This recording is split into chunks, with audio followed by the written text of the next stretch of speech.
Yo dear ones, Sean is here. This is our second session. I will so amazing to start this exciting and engaging road together. In this session, I intend to provide explanation about what financial markets are and take a look at their history.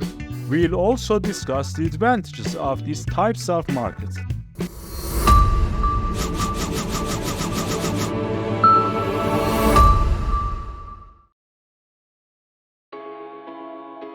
About 80 years ago, toward the end of World War II, a meeting was held among the Allied countries.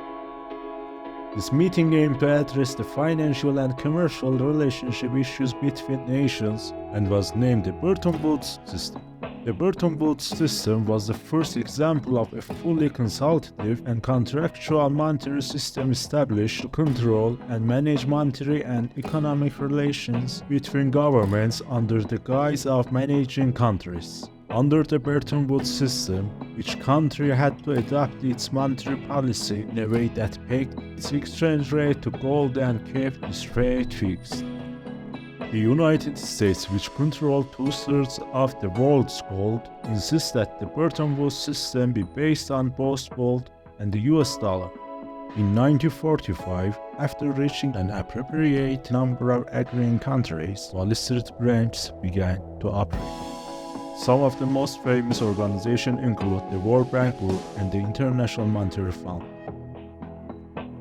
However, in 1971, the United States unilaterally terminated the convertibility of the US dollar to gold, effectively ending the Bretton Woods system and turning the dollar into a fiat currency. These actions, known as the Nixon shock, led to conditions where the US dollar became the reserve currency for many countries. What was the mechanism of the Bretton Woods system? At that time, due to the lack of a suitable framework, they had to link the currencies of countries to something that could facilitate trade and exchange. It was decided here to choose gold as the standard and have the valuation and fluctuation of each country's currency controlled by governments and central banks. But there were factors that led to the discontinuation of this system. One of these reasons was the lack of sufficient reserves of gold. The next reason was the lack of sufficient trust between countries. The problem of balancing payments and the main reason for the rupture of the relationship between the US dollar and gold led to the demise of the Bretton Woods system and gave way to the floating exchange rate system, which has been in place ever since. How does the floating exchange rate system work? The system was established in 1971, where when a transaction occurs between currencies, it must be in floating state and based on supply and demand, and central banks don't have any real intervention in the process and real value of that currency. Later on, with the establishment of this system, governments and even individuals could convert their currencies into other currencies through supply and demand, which we know as the foreign exchange market or Forex. Of course, as you know, this method was not practiced in the past as it's today and was done in a traditional way. So far, I briefly talked about the emergence of financial markets, and if you're interested in learning more details about them, just search on the internet and get familiar with them completely. But it's better to focus mainly on important and practical concepts so that you can achieve the desired result. You should know that this course is not limited to the Forex market only, and after completing these courses, you can professionally engage in all fields of financial markets. Now, as a trader or even an investor, what are the advantages of these types of markets? The first advantage of these types of markets is the lack of need for a fixed location. You're not obligated to start your activities in a specific place every day. You can connect to the internet wherever you are with your computer or laptop and get started. This advantage allows many to consider this type of market even as a second job. The next advantage is the transparency of market information for the public. By gaining fundamental knowledge and following economic news and reports from various sources, you can strengthen your analysis with this information and use it to your advantage. From 1973 to 1990, this opportunity did not exist for me and you to engage in this market, and only banks were conducting these activities.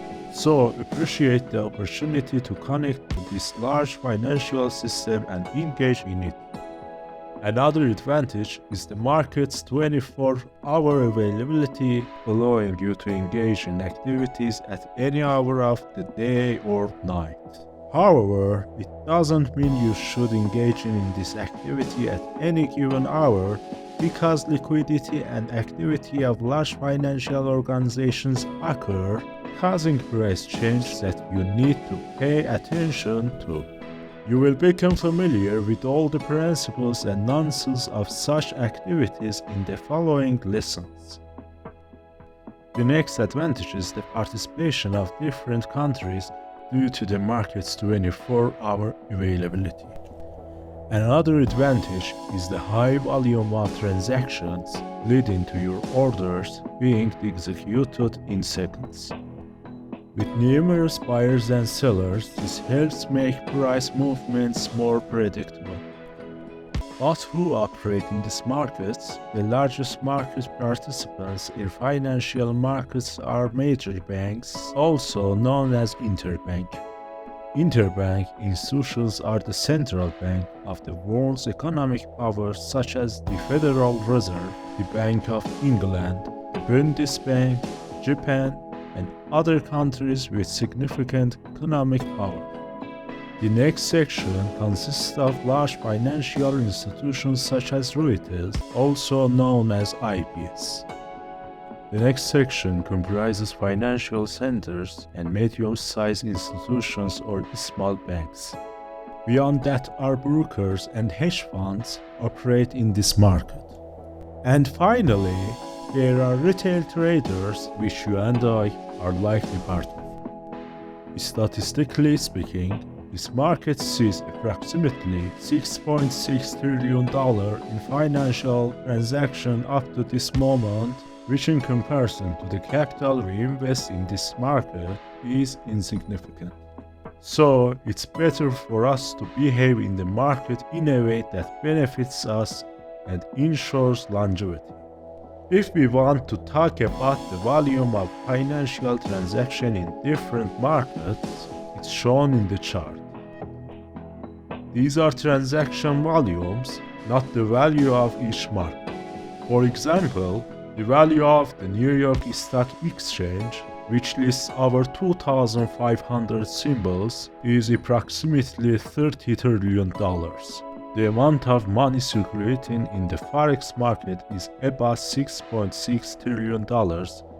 In the New York Stock Exchange, $22.4 billion. In the Tokyo Stock Exchange, it's $18.9 billion. And in London, it's $7.2 billion. According to the statistics provided, 28% of the traded volume in the Forex market is attributed to the Euro-USD symbol, while the USD-JPY symbols account for 13% and the GBP-USD for 11% of the total $6.6 trillion. You can also see other symbols in the chart. These explanations are merely for familiarization and better understanding of financial markets, and there is no need to memorize these statistics as they may change over time and conditions. Well, regarding the next advantage, we can mention the absence of restriction on the amount of investment. It means you can enter this market with any amount of capital and start your activities. However, for those with relatively small capital but good trading skills, I'll share some tricks so they can attract capital and earn good profits. Another advantage is the ability to engage in two-way transactions. It means you can buy on your preferred symbol and profit, And if you anticipate a price decrease, you can open a sell trade and profit as the price decreases. These are some general advantages of this type of market that has been presented to you. I hope you found them satisfactory. If you have any question or comments about this video, you can write them below this video and our team definitely read and respond. Thank you very much for watching this video until the end. See you soon.